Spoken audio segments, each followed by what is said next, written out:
Patshow is neither affiliated with the NFL nor the New England Patriots. It is what it is. Fate whispers to the warrior, "You cannot withstand the storm." The warrior whispers back, "I am the storm, you prick." And we are the storm that will ready you for Titans and Patriots in the divisional round. That's right, you sons of guns. Coming up this week, a full-blown wild card review. Not to mention the only Pats at Titans or Titans at Pats preview you need. And we finished demolishing the ESPN wicker shame of clickbait. All that and so much more coming up on this week's Pat Show. Hit me with that theme song, you hops! 1, 2, 3, 4, 8. Let's go! Pat Show! Let's go! Let's go! Bring it on, man! Talk about growing and bringing it! Talk about man and the lonely! Talk about the Jack and the team! Let's go! Pat Show!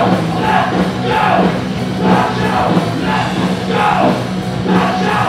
Let's go! Pat Show! Yo! Look at this! We wait to bust out the good stuff during the playoffs like we didn't have that in our back pocket all season. What's up, you humps and halfwits?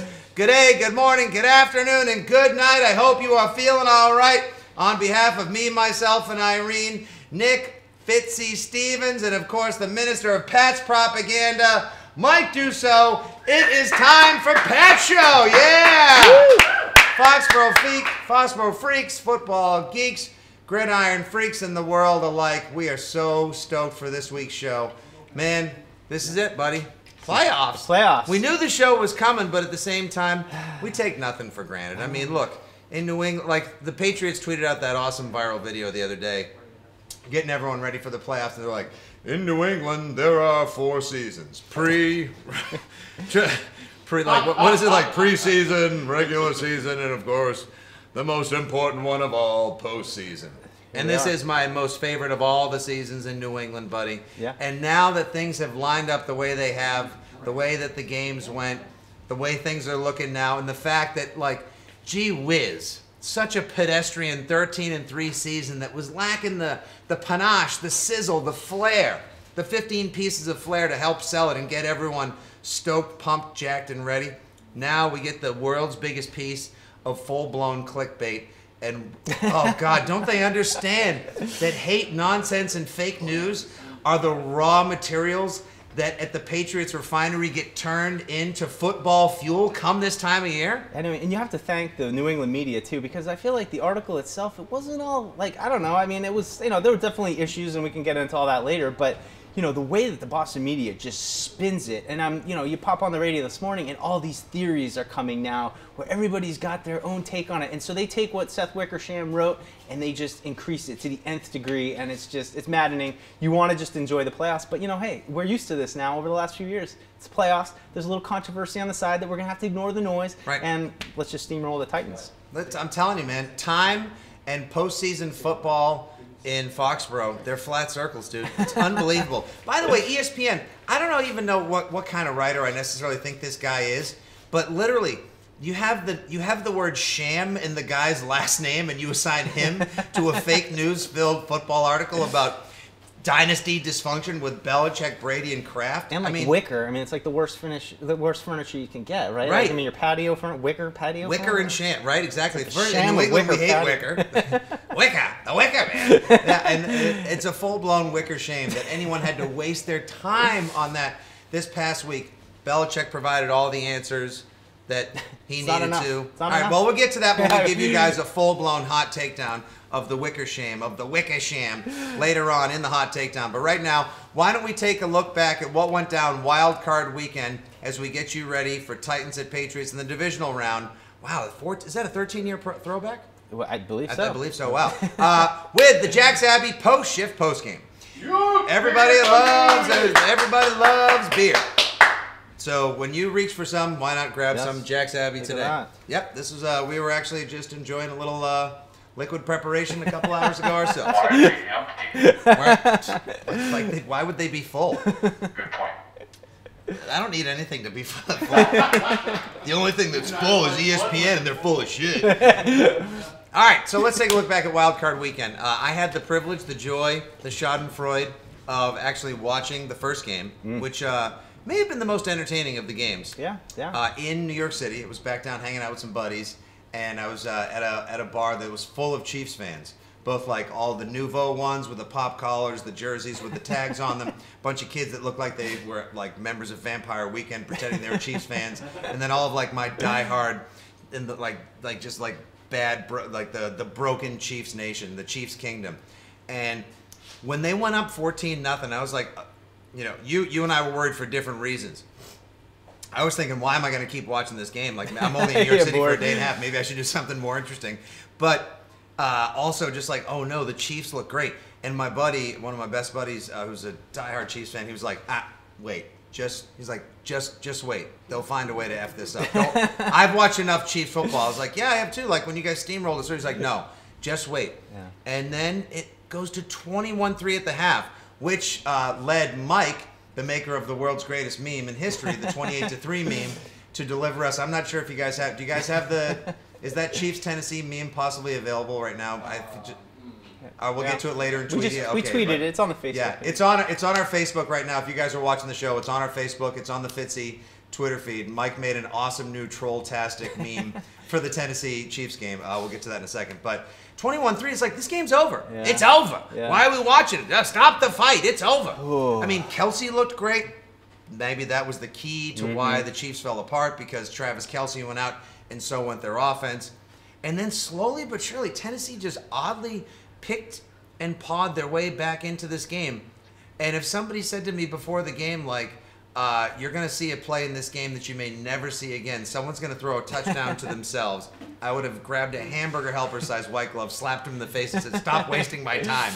And it happened. Yeah. Well, you never turn the games off. I mean, especially in the playoffs. I mean, it's. I mean, well, maybe you can turn the Bills and the Jags off if you want, but oh my God, that one was bad. But I was so scared. I was so worried. I was so worried. Were you legitimately concerned? I was. I thought like, oh my God, they're going to come back. Well, they look just like the team that whipped the Pats in the opener, and with Kelsey, and I mean, they've always matched up well. And for whatever reason, maybe I'm crazy, but I've always just been afraid of Kansas City for reasons talked about on the show plenty of times. But they look like that team. Mostly because like you're landlocked, they have a high crime rate, their job market is bad. Exactly, it's terrifying. The Ozarks, they're filthy. But they play, they always play the kind of game that you need to beat the Patriots, which is don't turn the ball over, take the underneath stuff, maybe bust a big play with a missed tackle. And so early on, I was just already imagining them coming back to Foxborough and being like, oh man, we should have had the second seed. If we'd only lost to Pittsburgh, we could have gotten Jacksonville. This would have, but as they are wont to do, I mean, it's they crap the bed, and now it's like Alex Smith's going to be on the way out, and that whole kind of thing. The way that they crap the bed, though, like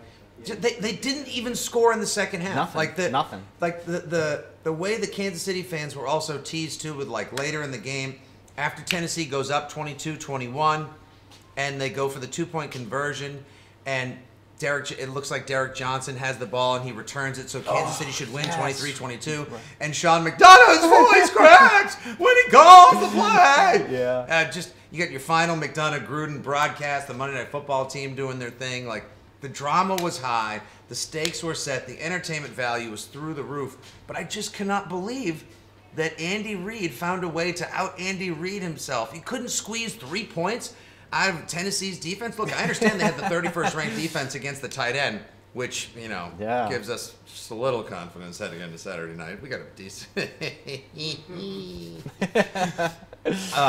but, I mean, you can't score a field goal the entire second half. And I think they actually missed one. And, of course, that kid, Harrison Butker, I hardly know him. That kid had been great all season, and when he needs to make one... No, I know. The feeling I had too when that, like you said, the Henry fumble that wasn't when he was actually down, but it looked like all of a sudden I'm like, you got to be kidding me! Like, here I am, like, here come the Titans! Oh boy, this is great! And then you're like, oh no! And don't people freak out about the refs all the time? I mean, look, especially us here in New England. Like, look, we're from New England. We're taught to repress all of our own natural feelings, and if we have them, or at least we come across blame, we're not to lay it on our own doorstep, but that of somebody else, usually another or your mother. But like the refs in the playoffs, Jeff Triplett had not refereed a postseason game in 5 years. And his crew comes in and just absolutely blanks the bed. You want to talk about just peeing all over Lebowski's rug, man. Like, they were awful. They didn't need to whistle that play dead. It ties the room. It did. Well, it tied our room together because now we have the ultimate Klaus von Tomato can, like the Cupcake Supreme, coming to Foxborough Saturday night. Yeah. I hate busting out the tomato can phrase, Well, but like literally, if there's ever been a tomato can to come into the Razor on a Saturday. I'm so torn with that because it's like part of me wants to be really nervous and like there was something like, that you embrace about like, oh, the Chiefs are coming back and they beat us and now we're going to beat them. But it was like, but you're scared a little bit and you're like, oh man, I could see them winning. And that just feels like playoff football. 2014 when the Ravens came in the first round, but they always had our number. Yeah. I mean, like, okay, we can bust out the Brady stats against Dick LeBeau defenses as well. He's 6-2 lifetime against Dick LeBeau led defenses. Dick LeBeau, of course, the former famous defensive coordinator for the Steelers, who now coordinates the D for the Titans. Brady 6-2, 19 touchdowns, 3 picks, 68% completion percentage. Pretty good against those defenses. And I'd also like to point out to everyone who's watching right now, thank you guys for joining us live on Facebook. If you have any questions or comments, please hit us up. We'll be happy to read from them. Here's the first one we'd like to address. Gloria Allison West. Hey guys, go Pats. Hi Gloria. What's up, Gloria? Hey Gloria. I think we got your number. I do not think we have the alias that you've been living under. But you really don't remember. Why can I quote Laura Branigan so quickly? I'm such a loser. Mike A. Castillo. Wow, we've got a lot of middle names here. Let's not overlook Tennessee. Let's. Mike, I appreciate the fact that's the kind of truly like I am a New Englander by nature, also slightly naughty, who lives waiting for the other shoe to drop. I just cannot. I have run this through my own drunken Watson a million different times. Like I've run it through 539, which is like my slightly altered version of 5. I just can't see how this happens. Yeah. I just can't. But well, the Titans, they had their Super Bowl Saturday. Right, and maybe they'll get a T-shirt out of it because we'll sell that. We'll start selling the 21-3 meme T-shirt. There it is, right there. There you go. There you go. Right, look at that. Look at Mike. Yeah. I emailed him this morning. I'm like, we should definitely do like a KC Tennessee version of your shirt. He's like, hold my beard. Boom. 5 minutes later, on it. Nailed it. Well, everyone's trolling poor Georgia last night for the national championship, which, by the way, if I have ever been more pissed that I suburban dadded it, and in the fourth quarter I was like, I'm a little tired. I probably should. Yeah. Let me just grab this blanket. I'll just watch it, and I'll just stay this way. And I fell asleep, and then I get woken up to like thunderous cheers coming through the TV, and I miss the end to one of the greatest college football games of all time. Marcus Mariota, awesome job. The Hawaiian true freshman for Alabama just showed you up something wicked with a performance for the ages last night. I hope you guys got a chance to watch it. If not, that's why there's internet. Yes. It's okay, Mark Wahlberg missed it too. Oh, Mark! Wow. You know what? Enemy you deserve to be burned Enemy forever. of the show. What's that? Yeah, enemy of the show. Enemy Mark of the show. Wahlberg. That's right. Yeah. You're not welcome here, Wahlberg. You're not welcome. You're not welcome here anytime. Don't be dragging your little ass through here. We don't care. We don't care. Although I'm sure. Titans Chiefs, the movie, will be out 18 months from now, starring Mark Wahlberg as Alex Smith, or Marcus Mariota, directed by Peter Berg. Oh man, I can't wait to see it. That's gonna happen, isn't it? I mean, well, they're gonna make a Patriots movie with Mark Wahlberg as Tom Brady, right? Like that's the will role he's happen, dying to right? play. Oh my god. Well, they are making that movie. my We talked to God. the author on my radio show, and yeah. he said that they were writing a book about it, and they weren't going to directly be involved with the screenplay. But how badly do you think Mark Wahlberg just wants to play? Oh, you know. How big are the platforms he'd have to wear? I know you got like what? He'd have to wear like Tom Cruise shoes just to play go Tom full Brady. Boston. It's like Ben Affleck as Bill Belichick, Matt Damon as Josh McDaniels. I mean, it's just go for it, Don't even. There's not even any question mark. If there's a Boston movie based on true events, those three guys got to be in it, right? Who would play Belichick? You know who would be great? Richard Jenkins. Richard Jenkins. Isn't he currently right now in The Shape of Water? He was in that movie, The Stranger, or something like that. Yeah, with that fish thing. Yeah. He's. I think he would be awesome. All right. Well, we got a whole offseason Well, that's an off-season topic. That's how interested we are in Football time, fellas. Let's get into it. Thank you, Bill. Thank you for turning our attention back to. We got a question too that says, do we have to even go over the Bills game? Sure. No, we don't. No. Okay. Seriously, I don't know if you guys want to, but tonight. I think we're at a church, and I think we've got. Oh no, it's all falling apart. It's all falling apart. See, you get too cocky about the Titans, and it all starts falling apart. Mike and I are going to be hosting, actually in Alston. We have a church basement tonight. We have Bills at Jaguars survivors group. So if you actually had to watch the game, I'll be providing coffee. Mike's bringing the donuts. I'm just glad that I tweeted out during the game. I was like, wow, this game is so bad. Watching Bills at Jags. This is like watching old people hump. Yeah. That was the worst. No, I'm sorry, man. That was that was the worst. At least now we can all say, remember where you were when you watched the worst playoff game ever. Old people can play defense. I don't know. I mean, the defense was okay. You got some fast defense. I don't know how that corresponds to an elderly person trying to prevent, or We're not going down that rabbit hole right now. No, please go ahead. Enable my terrible tweet further, please. Football time, fellas. Let's get into it. I know. All right, there was a lot of, ironically, there was a lot of good D in that game. But the O, sorry. That was a Catholic high school prom. No scoring. Jacksonville's no scoring. Oh my God! NFL memes. Their Instagram, they're great follow on Twitter, and they're awesome with the IG, but they posted the best thing after the game. They're like, Nathan Peterman, famous, of course, for his first half against the Chargers earlier this year, where he threw 5 touchdowns. Yeah. He had 4 touches at the end of the game after Tyrod Taylor was injured on the final drive.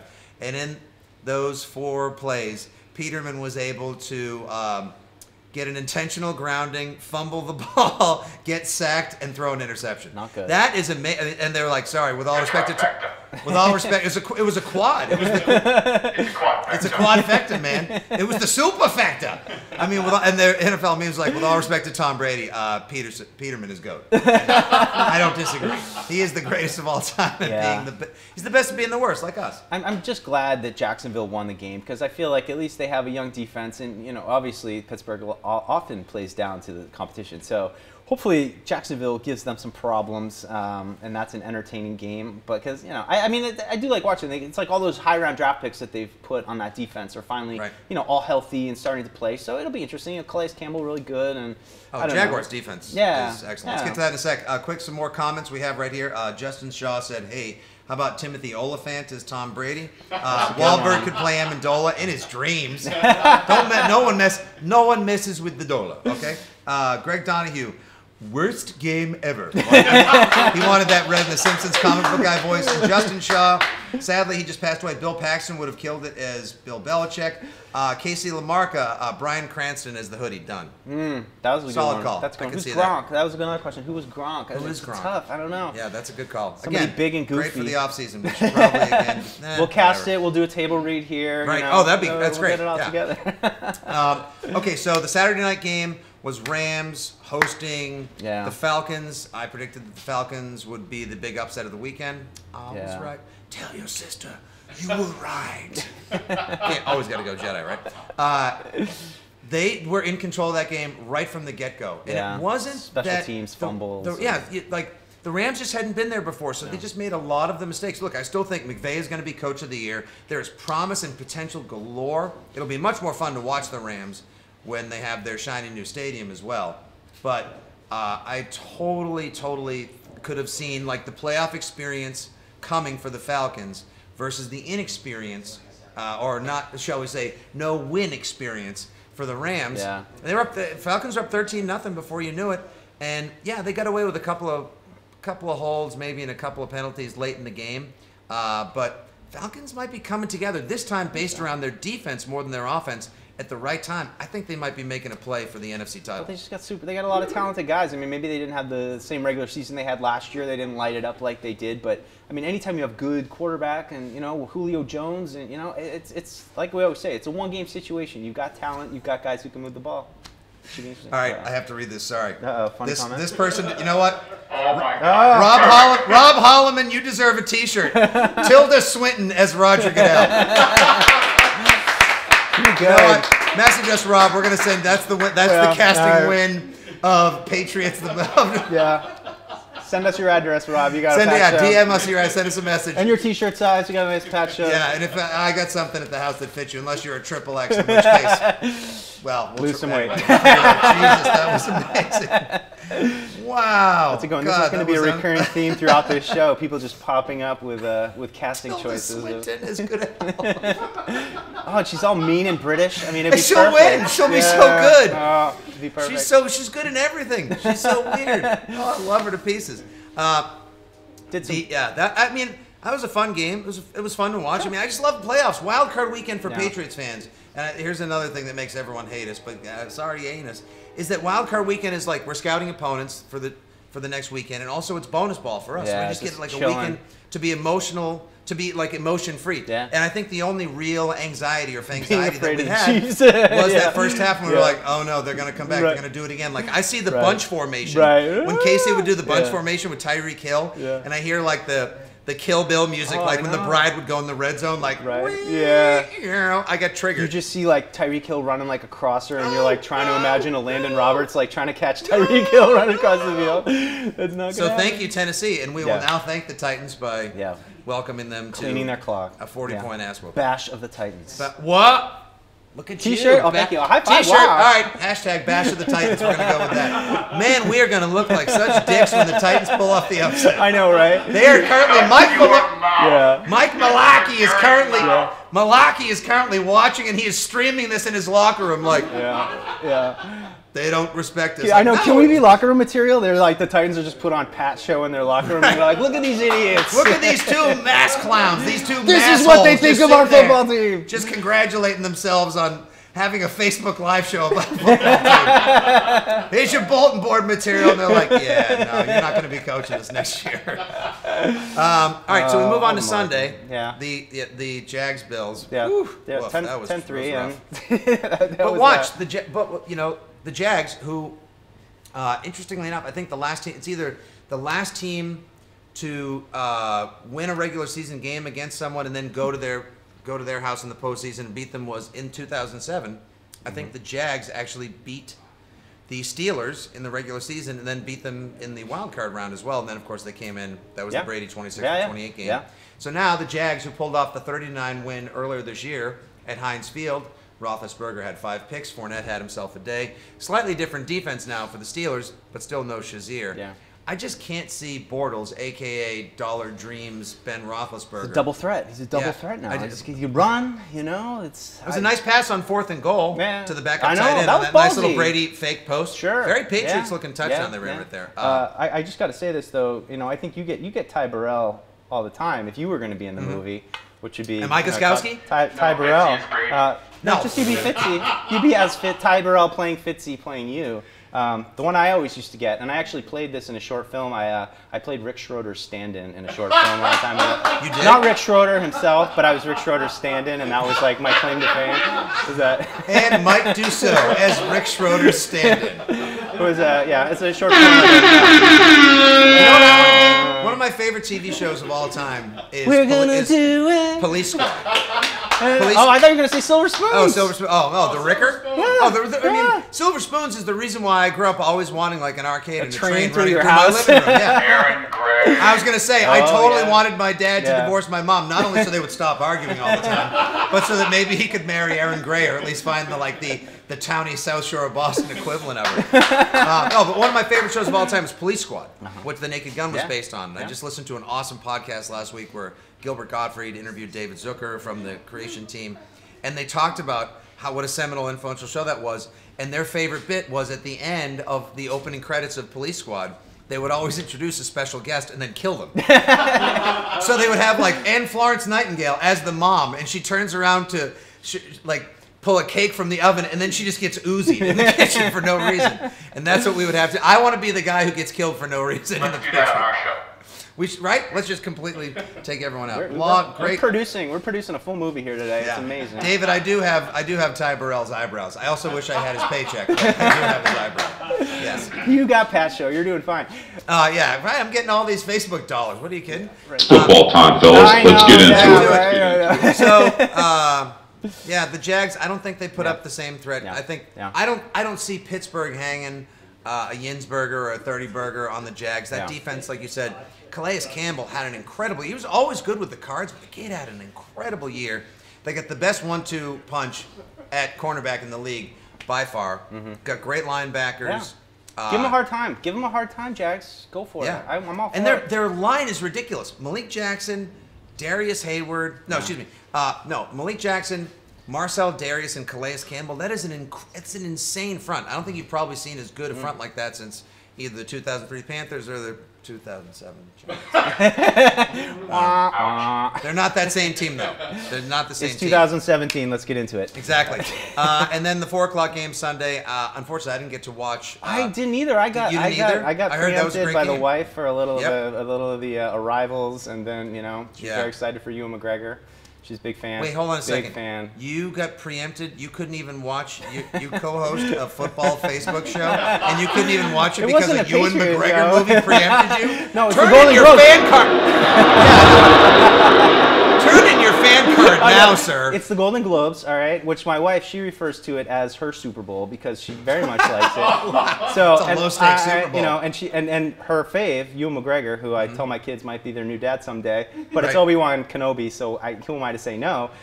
He's nominated and won. So Wow. after 3 straight games of football, and I was kind of like, this is, I'll see what Show happens. just got real. It Yeah. did. I know. I feel like I should arrive wearing a black dress. Wow. Well, this is a Patriots game. This is Nah, a I know. stinking Just NFC scouting opponents. South It's game. football. Like, I mean, how you many got the whole times? rest of the year to watch all this stuff. Yeah, it's like Cam Newton. Get I out of know. here. Well, they're gone. The Saints won. Go Saints. G-U-G-E-A-U-X. That's a Heard good it was a good game. game. I heard. That's now what it I sets heard. up for the next weekend. Now we set up Yeah. I think this is going to be such a fun divisional weekend. I feel pretty comfortable in all the picks. We'll get to that in just a minute. Any more comments or questions you guys have? Casting choices. Keep them up here. Casting yeah, choices. casting choices. Yeah, exactly. The Gronk. Daniel Tosh as McDaniels from from Beezer Craft. That's a really good one. Nice. Gronk is Gronk. I know we just don't. Oh, Gronk. Dwayne yeah. Johnson. I mean, it's Dwayne Johnson. You're gonna need a diversity cast in there. You gotta reach out, branch out a little bit. Yeah, I know. Right. I don't even That's know what the gonna be movie's. I don't even know what the movie's covering, like the whole dynasty or what. But Just recent days, who knows? All right, so we'll get into a full-blown divisional round preview and more, but right now we just want to take a quick run through some of our favorite tweets. Not as many, obviously, because the Patriots were off, but there's still some good information we gleaned from what was going on in Foxborough and everything else around the NFL. So here's a quick look at the best of Patriots Tweetia. All right, your first tweet right here. A sweet tweet from Framingham native, the Framing Hammer himself. Oh, yeah. Mike Reese. Yesterday, Bill Belichick headed everything off at the pass and just ruined everyone's offseason. Sorry, you'll have to go somewhere else for an untrue narrative or more of your clickbait. Asked if Robert Kraft ever told him to make a trade he didn't want to. Belichick said on Dale and Hawley on WEI, never done that. We talk about things organizationally and make organizational decisions. yeah. So, it's football time, fellas. Let's get into it. In not so many words, but yeah. So it was great. Belichick said that, and then all of sports media decided not to talk about it today. So that wasn't what was making my ears bleed the whole drive here this morning of people and their conspiracy theories, regardless of everything Brady said. All right, sorry, we're not on that part yet. We'll get there. We're not on it yet. But, Sorry. but Belichick just basically like, no, everything like, no, I didn't meet with Goodell last week. No, I didn't make them trade. No, I didn't throw a hissy fit after Garoppolo was traded. Yeah. There were so many untruths and misdirections and so many bad sources. We'll finish savaging the carcass of the wicker shame in a few minutes. Next tweet, please. Zach Cox. This was my favorite reaction to what Belichick said about will you return to coach the Patriots in 2018? Absolutely. Pat Chung's reaction to Belichick saying he absolutely intends to coach the Pats next season. Chung, shit, I'm juiced. Keep coming back, man. When he's done, I'll be done too. I love that. I just love the idea that they're all in it, just like a suicide pact. Like we're all just going to go do this together, Right. and when we're one, we're done, and that's it. I think Patrick Chung will now go to the Giants with Bill Belichick. New defensive coordinator? Yeah, there you go. That's Right, all. It's Patrick all. Chung. I got it. You heard it here first. Yeah. Although I will say this, I'm going to make this. I'm just going to put this bold prediction out there, and we'll see. This will definitely come back and bite me on the tip later on in the offseason. But so obviously Matt Patricia, we're all 99% sure. It is more probable than not he's going to be the new HC of the DL. And that's great. I'm looking forward to the Brian Flores era as the defensive coordinator of the Patriots.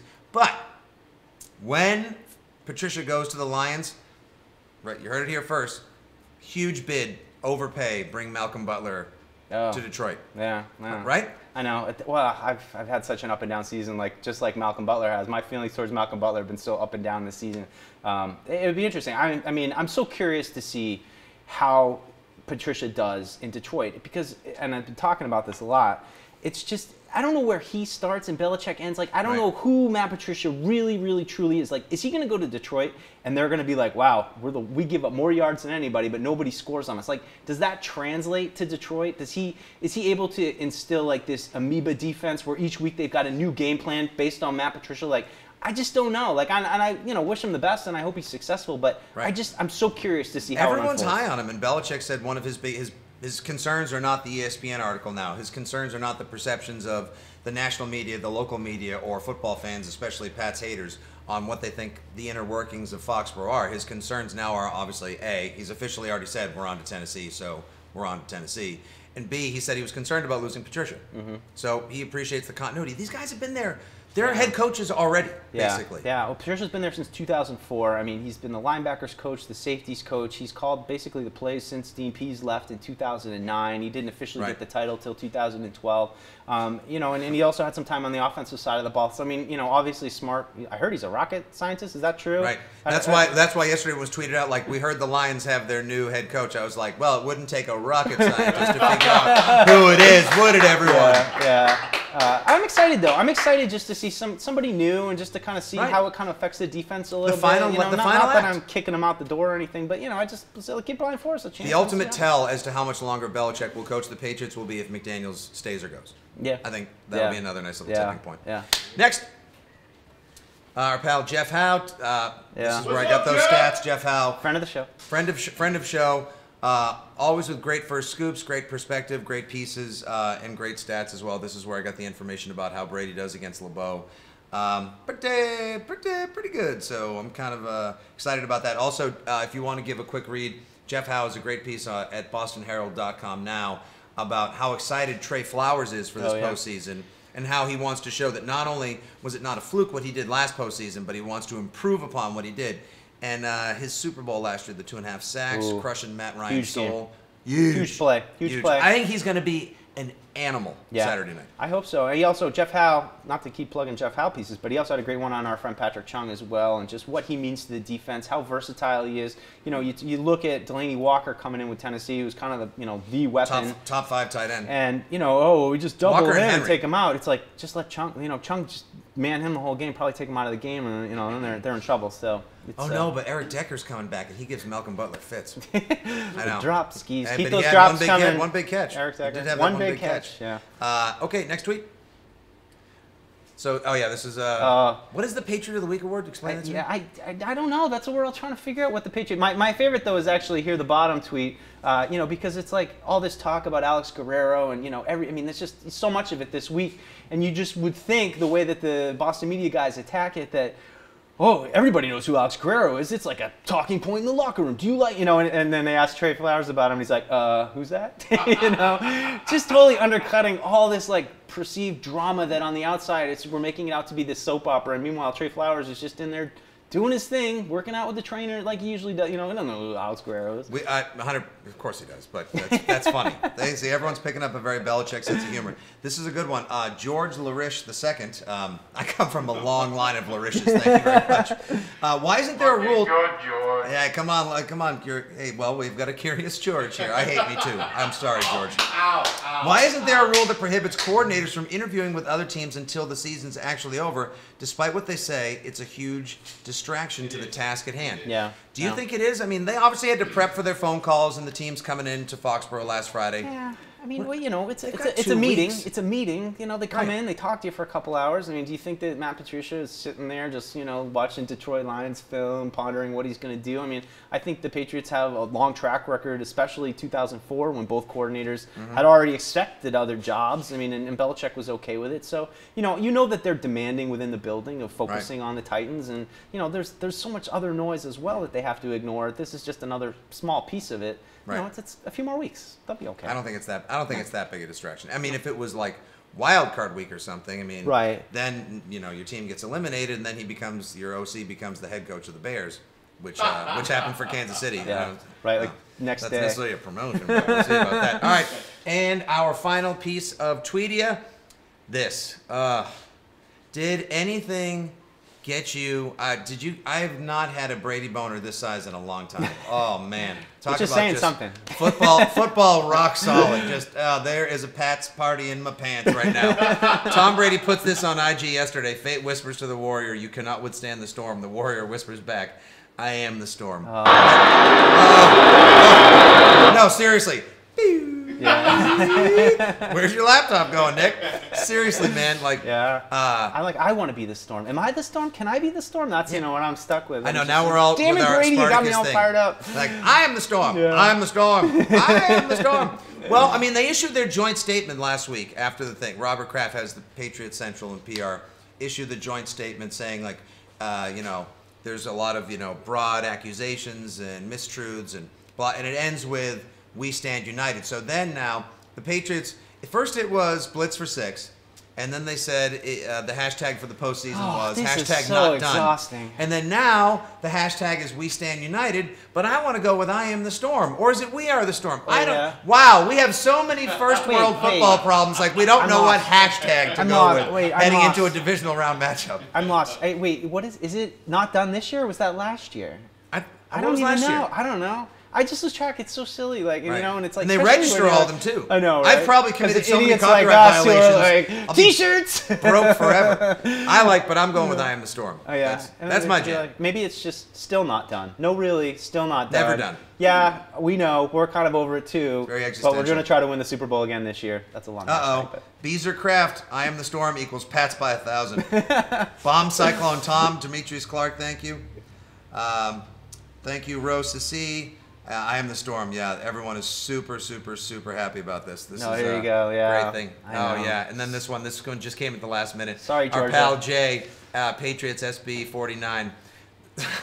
Poor Georgia. They were up 20-7 last night, and then off the Super Bowl too. Like I tweeted after the game, when I woke up in that stupor on the sofa, I was just like, "Oh no!" Yeah. Oh, state of Georgia. They should just cancel football in Georgia. Yeah, it's not a big football's not big down. Football's not really big down there. So no, not at all. It's not really moving the needle that much. Man, the Mercedes-Benz Dome though, or whatever they call it, Mercedes-Benz Stadium. Yeah. Falcons were either 5-3 or 4-4 there. Now Georgia basically plays a de facto home game in the college football championship. And you blew it. And you blew it. Woo! All right, before we get into our preview of Pats Titans, I just want to open this up for you. Let me just give yourself the Bruce Lee knuckle crack. I gotta stretch out for this one. Stretch it out. It's time for the hot takedown. Let's just finish picking apart. Hot takedown. Hot takedown. Let's just finish picking apart whatever's left of the carcass of the Wickershamery, the Seth Wickersham, the Wickersham, that article last week that just occupied way too much airwaves, way too much TV, way too much click time, and now way too much Patshow time. So, Mike, take it away.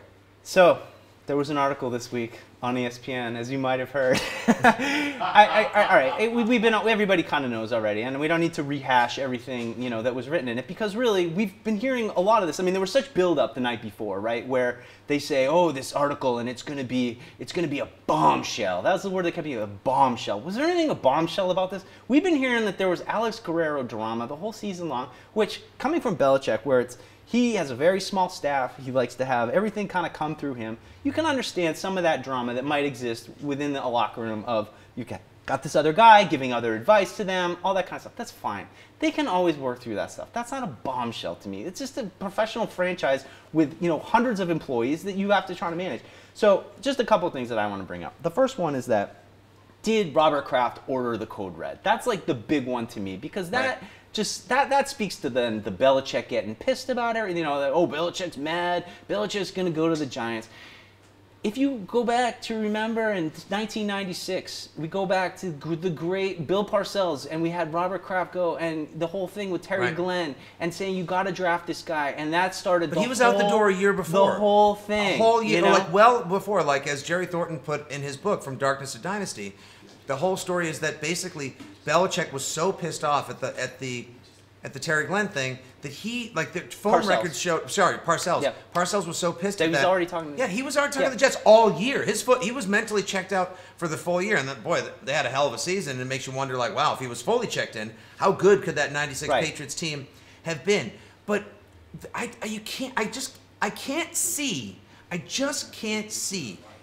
that they would have said, like, sorry, Bill, I need you. Yeah, you order the code red. I need you to do this. Like, it's everything he learned in that Parcells episode. It's everything he learned. He promised himself. He promised the franchise. He promised Bill he would never do that. Right. And Robert Kraft's a smart businessman. Are you really going to say we are going to stick this whole franchise on Tom Brady? It should be really more Belichick right now because you're going to need Belichick to get to that next home. But he's not going to tie his whole franchise to a 40-year-old quarterback who, yes, he's playing great, but the end is coming. Maybe it's 4 years down the road, God willing, we have a more run. But he's too smart for that. He's too smart to know we're just going to ride Brady into the dust, and then we'll see what happens. I don't know. And YOLO. We'll just Sorry, find Bill. out. You can leave if you want, but I'm riding Tom Brady into the ground, and then we'll just see what happens with our billion-dollar franchise after that. It's just not happening. Multi-billion-dollar franchise. No, it makes no sense. They got to this point. I think it's as simple as this. They got to a point where they realize, and it is an odd confluence of circumstances, maybe even more inconvenient, that Don Yee, Jimmy Garoppolo, and Tom Brady have the same agent. So you couldn't hide information from anyone because the same guy is sleeping with both women or the same girl sleeping with both guys. So it's real life. Yeah, it really is. It's like a Bravo show, the way this all worked out. But basically, Garoppolo got to a point, he merits being a starting quarterback someplace, and he wouldn't want to sign unless he really was going to start next year. And Kraft, I think, probably talked to Belichick and just said, look, I'm not going to tell you what to do, but we owe literally everything to you and especially to Tom. And I just can't see if he's got playing days left. But we can move Jimmy now as an asset because we can't pay him $18 million to sit on his potential and wait till he's, 28, 29 to start? It's insane to think. So maybe they got below market value for him. Belichick sends him someplace where he has a chance because he loved his dad and he likes the head coach and he likes the general manager. But then the broad assumptions that come from it. Like, the two things that drive me crazy is, I'll let you take the one about Belichick and Goodell. To me, the footage of, Brady, everyone in the locker room now is, no one can relate to Brady. No one likes him anymore. He's not a real person. And everyone's concerned about his on-field play. Just look at the play in the San Diego game where he checked down and threw a hospital ball to Chris Hogan and got his shoulder knocked out of his socket when he should have waited to throw the ball to Cooks in the end zone. Zach Cox from Nesson tweeted out the all 22 of that, within moments of the article being released. And you can see Cooks is only open by the post in the end zone after the safety bites on the check down to Hogan, who was, by the way, wide open for a first down and just happened to get hit in the wrong spot. It was just such a bad assumption, but everyone takes it to be true because they want to hate and see the downfall of the Patriots. Well, look at this play right here. It's a perfect example. I mean, and it's, as you said, if it looks like cover 2, like Tampa 2, where the middle linebacker drops deep, that's not the throw you want to make. So if he read it as Tampa 2, where the linebacker's dropping deep, Hogan is the correct pass to make because then you're not, but that guy was not dropping. It was good disguise. We can give San Diego credit here. So there's so much. I mean, and look, I don't doubt that Brady might be a little bit annoying with all the Alex Guerrero stuff. We got the book sitting over right there, and it's like, water for sunburns, Tom, really? I mean, he doesn't have to be infallible. He can be a little bit annoying. That's fine. I don't care. But is this really a bombshell? Again, we go back to that. So, and then the other thing, another argument that goes back and forth is there's so many, internet cap experts who, and if you follow Pat's Cap, I'm sure if you're watching this show, you're probably familiar with Pat's Cap already. But if not, it's a great follow. But, they'd have to free up $10 million in cap space just to franchise Jimmy Garoppolo, right? To pull the same Matt Castle move where at the end of the year, his contract is up, they're going to franchise him to keep his rights and then move him. They got to free up $10 million. So you got Nate Solder, who's up. You got Dion Lewis, who's up. You got Malcolm Butler. So we're not going to worry about our left tackle. Now we need to keep these quarterbacks. We can't. We got Adrian. We'll be. We'll figure out the left tackle spot, but we need to keep. It's just there's no one has presented a reasonable way to keep both of those guys. And there are plenty of people on Twitter who want to just be like, no, they could have. They really could have. I'm sure they could have. And how? Explain it. Nope. They had no explanation for it, but they think that he could. And the other thing is they talk about he could have had the 4th overall pick from the Browns. That was the big thing. Yeah, the Browns because the Browns hold, in case you guys don't know, the Browns hold the 1st and the 4th pick in the 2018 draft. Don't worry, they'll find a way to F it up. Says a guy who just feels so badly for the team whose fan base is so sad. They just ran an imperfect season parade where their fans marched a counterclockwise 0 around the stadium to show ownership just how many wins they had this year. Best picture was the Lions fan holding up a sign at the parade that said, "Welcome to the club." Yeah, right. Team 0-16. It's an exclusive club. But I hear Demetrius Clark says there's no way they were going to send him to Cleveland. Unless Belichick was going there, right? Right. Well, that's what set me off this morning listening to Toucher and Rich, where everybody has their own kind of like little pet theories. I know Tony Maz's theory was that all of this was planned by Belichick. Belichick planned this because he needs Tom Brady to play better, and his defense stinks. So that's Maz's. We won't go into that. But Toucher and Rich were comparing it to him. Well, if he's going to send Mankins to Tampa Bay, Greg Schiano, old friend.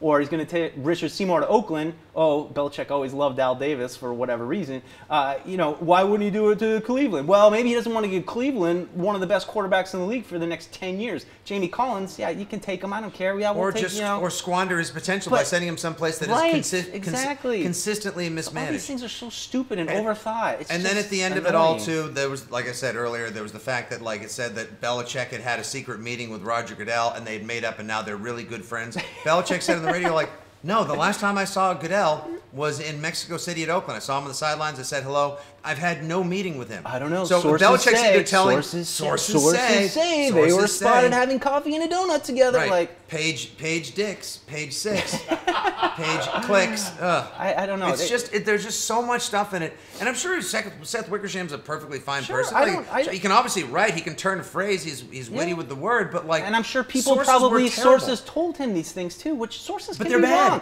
Sources can be wrong, and sources, and there are plenty of mistakes that have been refuted, But like I said, to some degree, there are things that are I'm fine. Alex Guerrero, kind of weird things going on. So Brady, last time you all saw Belichick, he gave him a trophy and ran away. Yeah, well, right.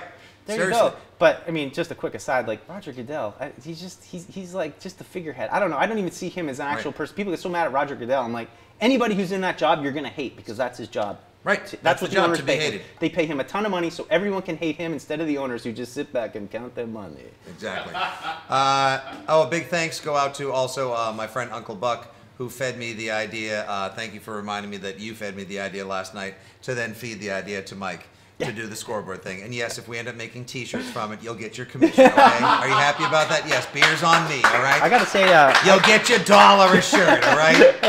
I gotta say, we're not those guys. We're not like the rest of the internet who, when I wrote that little the fake, like after the Patriots issued their statement last week, and I wrote the joint fan press release. I'm not like the rest of the internet who steals things. I love when people just grab stuff, post it to their IG, their Twitter, their Facebook page. Exactly.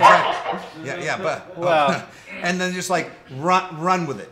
So proper attribution. Beers and dollars, always given out by your friends just here.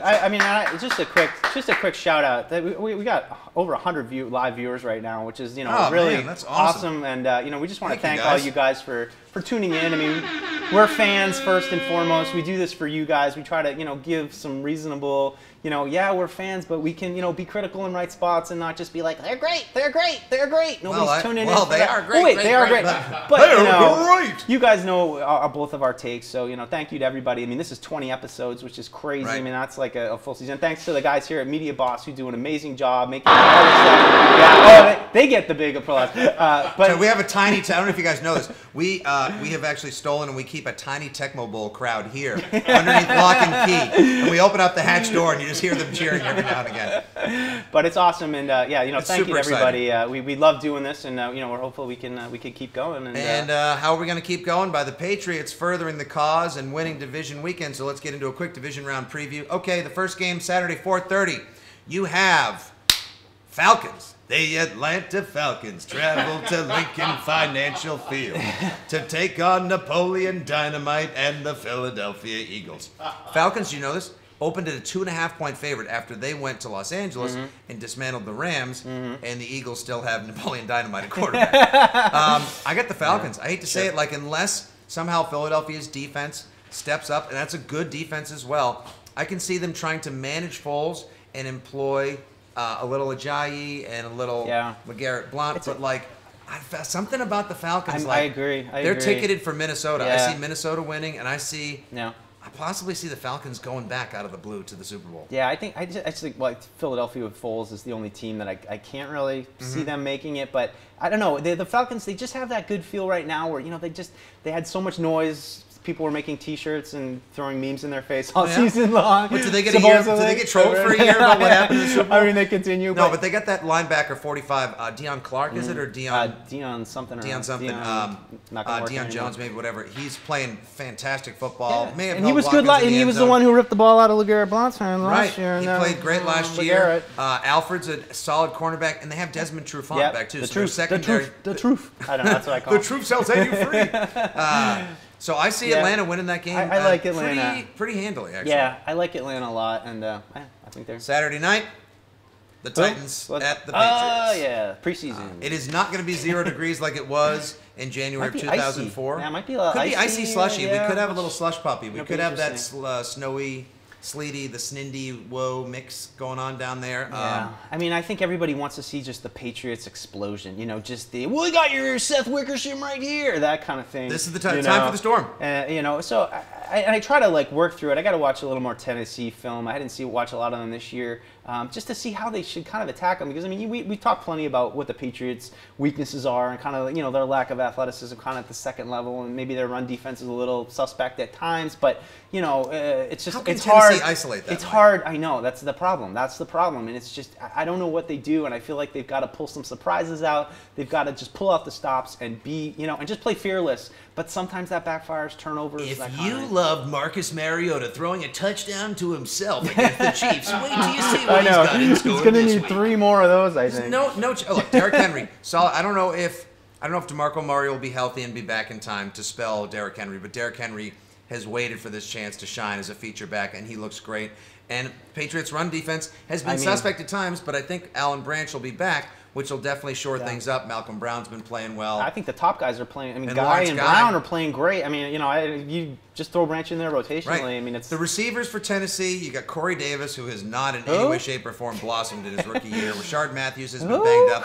Eric Decker, who gives Butler fits, and you got Delaney Walker, who Chung will be on. So the other thing though too is how many times have we seen crappy offenses just go right down the field on the Patriots defense? Sure. Well, they'll have an early score, and then we'll all freak out. Twitter will explode. The first drive, I feel like Tennessee's going to come out and it's going to be 100%. Right down, and then they'll get stopped at the 20, and they'll kick a field goal, and everyone will be like, oh. And sounds like you've watched a Patriots game before. That's why I'm always just never freak out about the first drive, guys.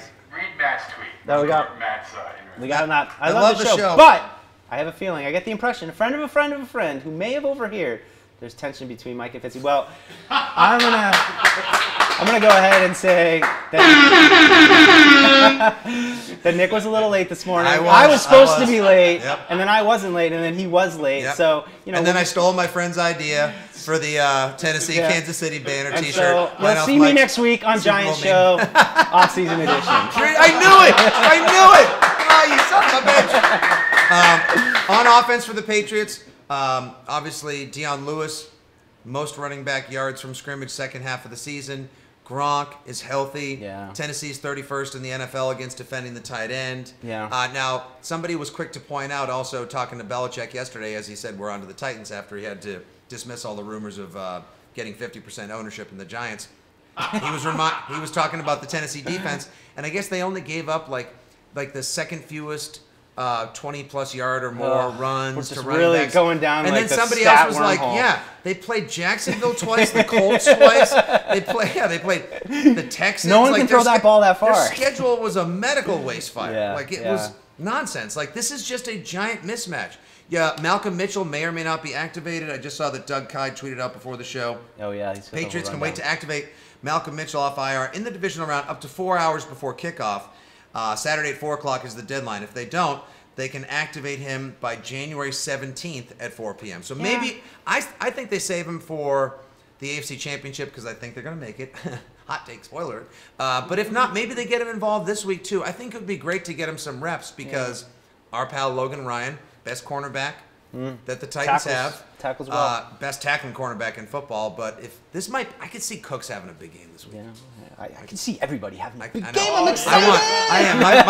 My Brady boner is ready for a full Pat explosion this Saturday. I feel like cannot wait. I feel like I know it's not like the marquee matchup when I'm like kind of starting to worry a little bit more about injuries in this game, and I'm like, I'm just like, instead of worried about the game and just be like, we got to win now. It's like, well, just nobody get hurt. Nobody get hurt. Oh, in and this we're fight. forgetting too, Tim Courtois or Cortis or whatever, a guy named Tim. Crazy Eyes Hogan should have a big game. Yeah, he was clutch in the playoffs last year. He's more for me than Mitchell. I mean, I feel like Mitchell. I think he'll be back. Just Mitchell's rusty. I don't know. I need Hogan back. I need Hogan to play. That's what I'm saying, though. If you can get Mitchell involved this week, Rotate it even just a little bit, get it more of it. Yeah, I'd love that. And by the I would love time that. they possibly play Pittsburgh, who we both think is going to represent the other side of the AFC in the championship game, Sunday the 21st. Unless they don't. Jacksonville. We'll see. Sunday, the games are Jags. I love Jags at Jagoffs. You got Jags. Well, that's what they call jerks. Like Jagoff is a term for jerk in Pittsburgh. So we got the Jags at the Jagoffs. Learning things about Ginsburg is hosting Jacksonville, rematch from earlier this year. I'm going to say 20-6. Yeah. Something super unsexy. Pittsburgh kind of just keeps them down. A couple of Antonio Brown maybe sneaks one by. I need Pittsburgh to come in and not be ready for that ass, as they say, as Mike Tomlin. We're gonna be ready for that ass. We're gonna be ready for that ass. Not be ready Antonio for that Brown ass. the whole time, like they're taking it so not serious. He's just Instagram live, like on the field. I need them to take it not so seriously and get a little distracted. Right. And, make it kind of close, and it's like one of those games you're like, whoa, this is closer than I thought it was going to be. Love it to be one of those games, but it just depends on how well Blake Bortles runs the ball. And in the NFC, we have a rematch of Week 1, the first Monday Night Football game. Saints at Vikes. I think it's going to be a good game. Interesting game. Good game. That's going to be a fun one to watch. Yeah. I cannot imagine a better scenario. I cannot imagine more fun. Pat's winning Saturday night. Everyone has their parties, goes to their bars. Keep in touch with us. We'll be announcing later on Twitter this week where we will actually be doing like a little kind of like live shit Pats fans say live Patshow thing. Me, Mike, my radio show partner Maddie Blake, Jerry Thornton from Barstool Sports, and my shit Pats fans say video partner Georgie Kipp are all going to be getting together at a bar somewhere in the South Shore in Mass, watching the game together and like doing a quick little live video. So and just sort of talking to fans, taking questions and goofing around. Will Maddie be wearing his ankle bracelet? Yes, he will. If he can get out on time, if he can break free from his low hand chains. So keep in touch with us, and we'll be heading out this weekend. We would love to see you guys. Sunday would be if the Pats win Saturday night. Nice game. Wake up Sunday morning, just have your coffee, listen to a little radio, read your takes, do your blog, whatever, and then just enjoy 7.5 hours of worry-free football. Yeah, as long as there's no award show with Ewan McGregor involved Sunday night. Then you're the worst. Yes. Shame on you. You're the worst. Turn your fan card in. I now, love you, sir. honey. All right. So before we punch out and say farewell and wish everyone a great divisional round game, here's our little football moment of zen, although it's actually as unzen as possible. This is upon further review. You may or may not have heard the quote-unquote craziest fans in football, the Bills Mafia, descended upon and took over Jacksonville last weekend. Reports were that they literally trashed the city. And this is the, by square footage and square mileage, largest city in America. I know you're saying to yourself, how can you already make a dump look dumpier? Oh, come on. Have you been to Jacksonville? Give me a break. It's a giant dollar store that smells like armpit and corn nuts. I'm not classy enough to live in Orlando. I hear Jacksonville's got room. So the Bills fans just destroyed Jacksonville, the parking lot, the downtown, everything. I know. How could you make it look worse, right? So they trashed the tailgate. No, there's pictures online. They were burning pieces of downtown Jacksonville in the tailgate. But once the Jags won 10-3, Bills fans freaked out. They burned jerseys, all this stupid stuff. And then this right here, it may be the funniest, stupidest thing any fan could have done. And we've got a great take afterwards, so watch this.